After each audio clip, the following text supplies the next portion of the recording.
There's something almost invisible that happens when a man meets a certain type of woman. He might not say it out loud. He might even act like nothing happened. But something in him changes forever. You see, not every woman leaves a mark.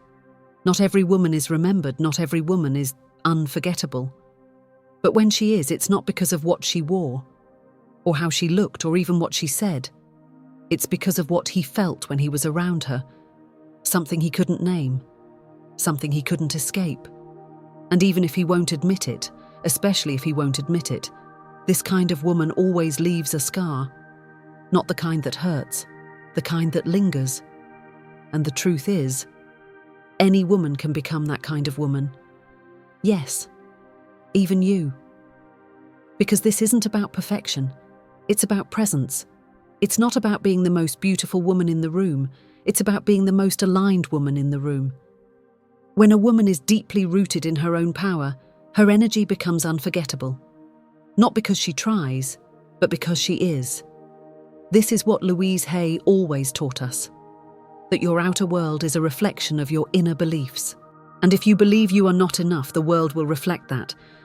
But if you believe deep in your body that you are worthy of love, of joy, of magic, then you begin to radiate something no man can forget, and no man can replace, because he won't be falling for a mask, he'll be drawn to your truth, and the truth is magnetic. Let me ask you something. When was the last time you stopped chasing someone and started embracing yourself? When was the last time you looked in the mirror and didn't ask how to fix yourself, but asked how to honor yourself? Because a woman who walks through life honoring herself walks differently. She speaks slower, softer, but with more power. She doesn't need to beg for attention. Attention finds her. She doesn't need to convince a man to choose her. He already feels chosen just by being near her. She becomes a mirror to his unhealed parts, and that's why he might run. But he never forgets. And yes, sometimes that scar she leaves behind is born from his own regret. Regret that he wasn't ready. Regret that he didn't know how to love her the way she deserved. But her role was never to heal him. Her role was to be herself so fully, so unapologetically, that her very presence became a reminder of what he still had to learn. And this is the kind of feminine power Louise Hay always invited us to step into. The power of knowing that you do not chase, you align, you do not beg, you receive, you do not shrink yourself for love, you expand into your highest self because of love, and that love starts inside of you. You see, a man may not remember every woman he meets, but he will remember the one who made him feel like he met the divine, not because she was flawless, but because she was real. She didn't need to pretend. She didn't need to compete. She didn't even need to explain herself. She simply was. And that was enough. That was more than enough. Now here's the part most women don't realize. This isn't something you're born with. It's something you remember, because deep inside you already are her. You already have that spark, that softness, that strength. You just learned to hide it. You were taught to doubt it, to play small, to be quiet, to be nice. But your soul was never meant to be silent. Your soul came here to shine, to stir, to awaken, and yes, to leave a mark.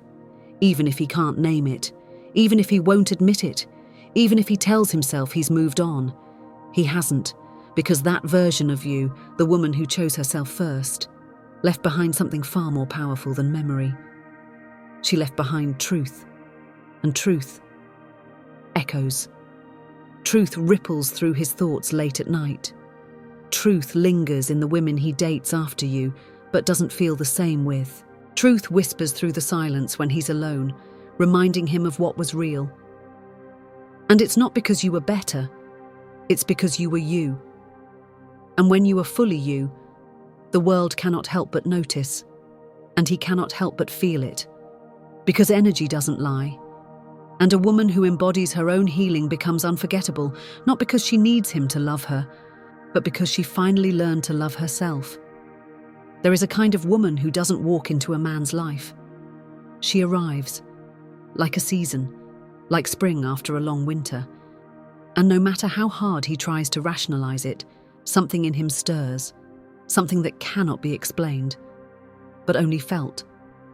It's not chemistry. It's not lust. It's not even love in the traditional sense. It's awakening. You see, some women speak to a man's mind, others to his body.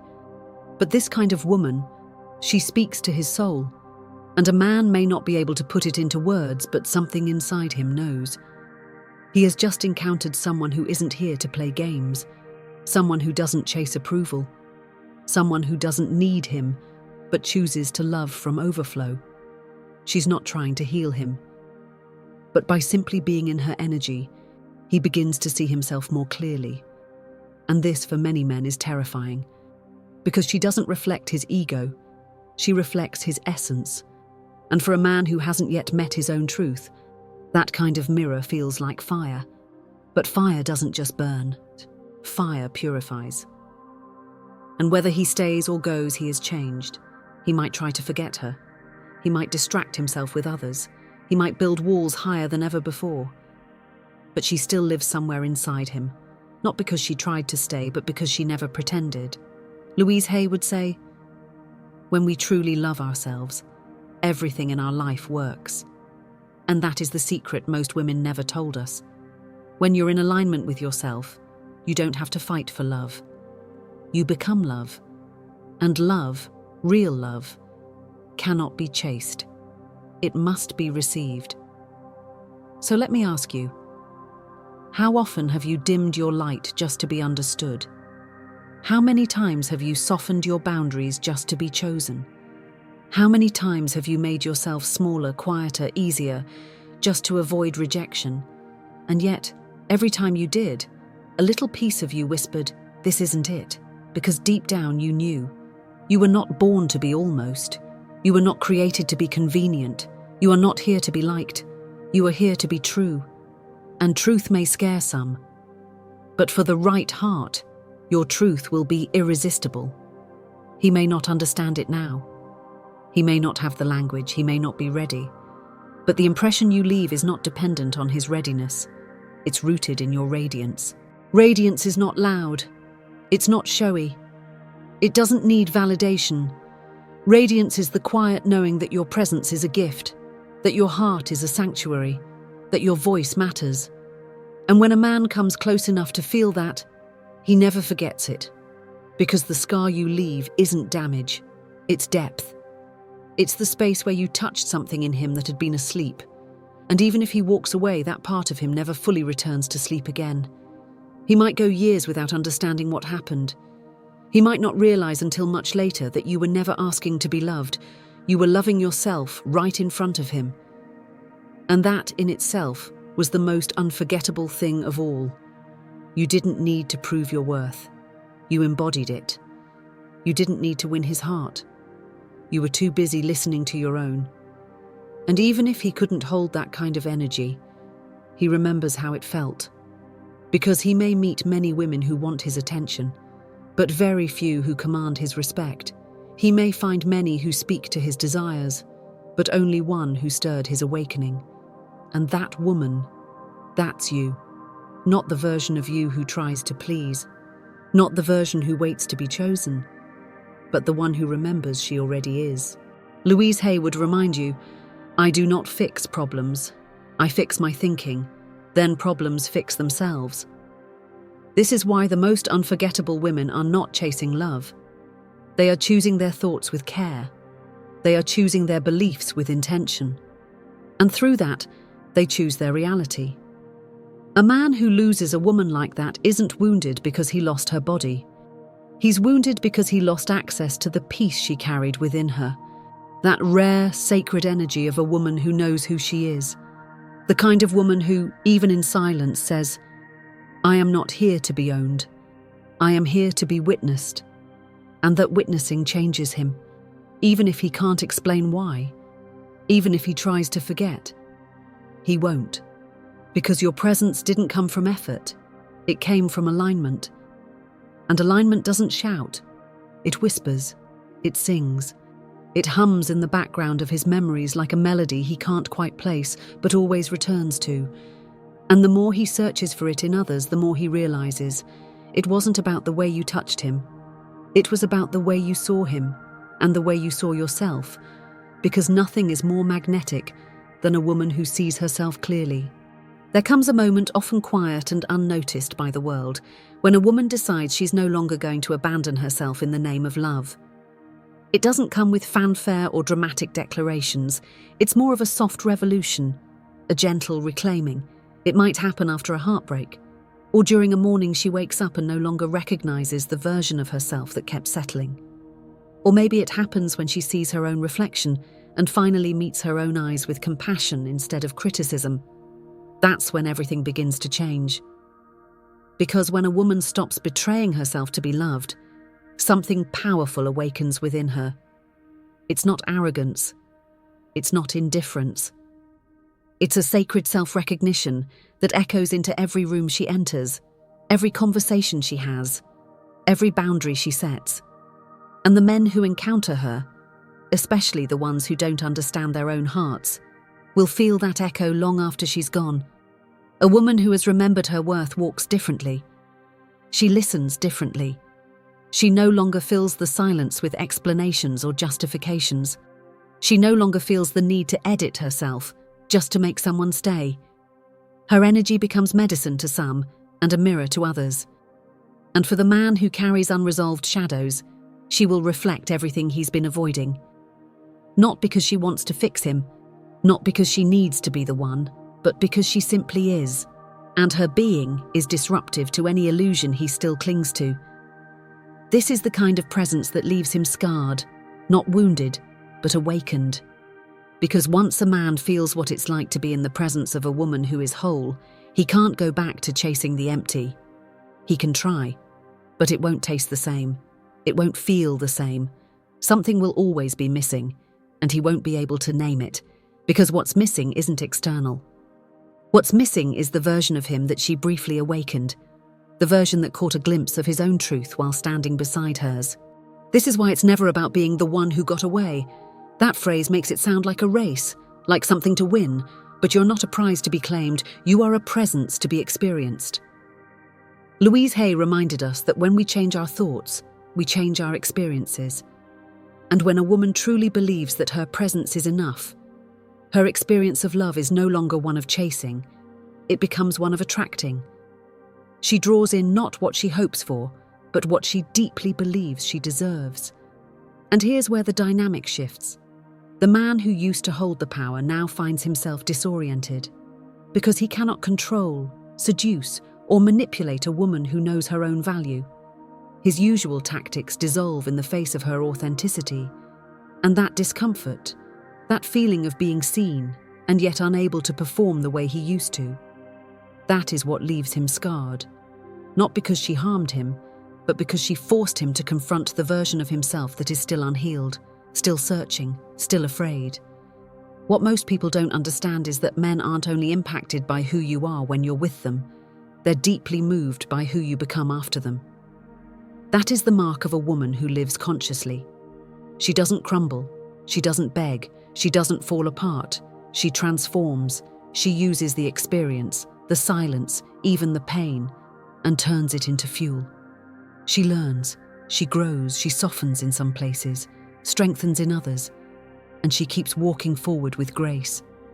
And he watches, maybe not publicly, maybe not in words, but he watches, from a distance, through memories, through the way no one else quite measures up to what she brought out of him.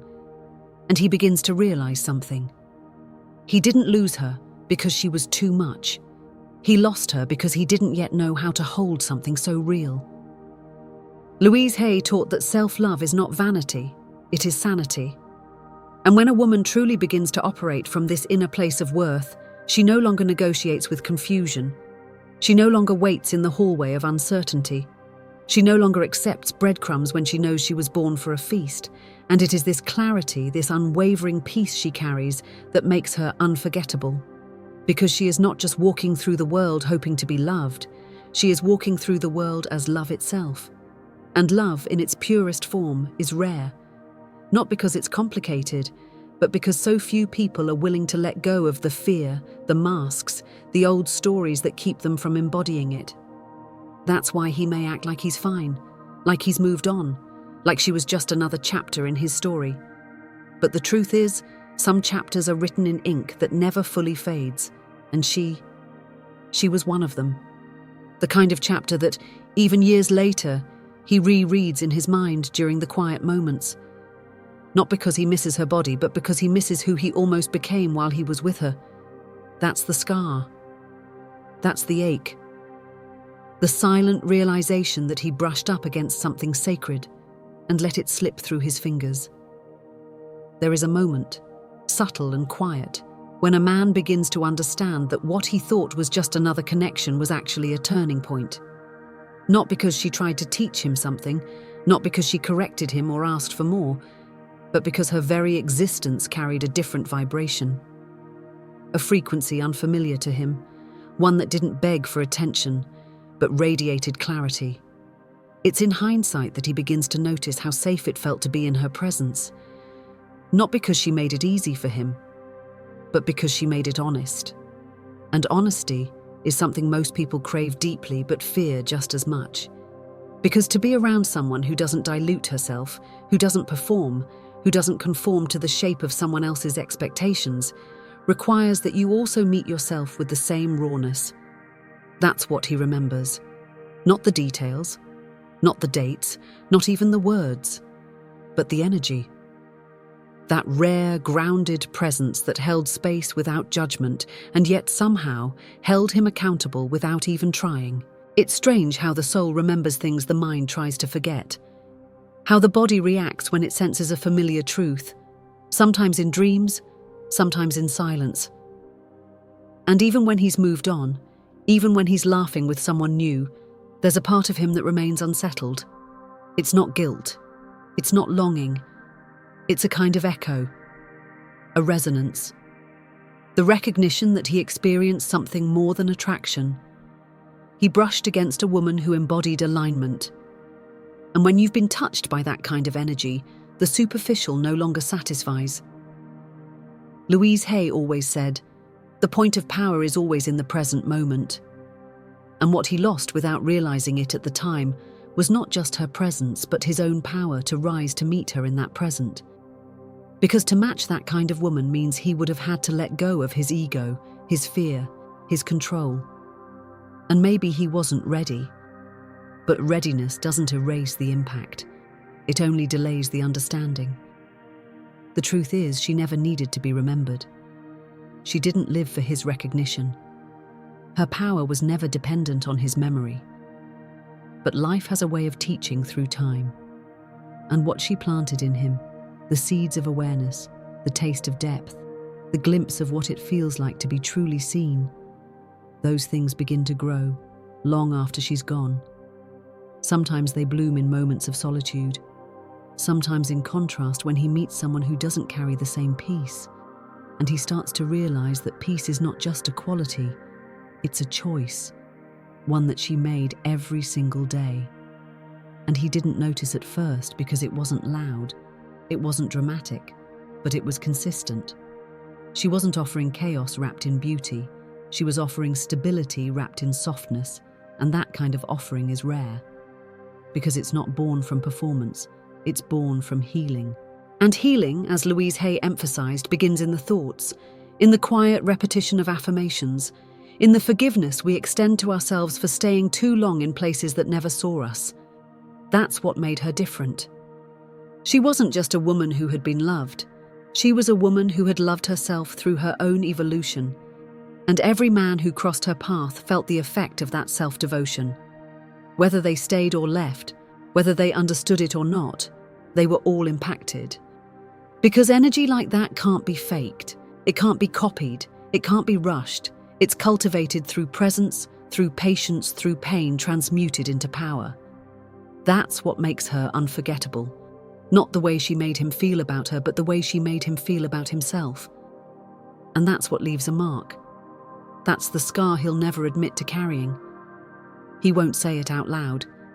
He might even convince himself that she's no different from the rest. But his patterns change after her. His standards shift. He becomes more introspective, more aware, even if subtly. He begins to question why certain things no longer satisfy him. why certain dynamics feel hollow. And somewhere deep in that questioning, he hears her voice. Maybe not her literal voice, but the echo of her presence, the way she held space without controlling, the way she trusted herself so fully it inspired him to consider doing the same.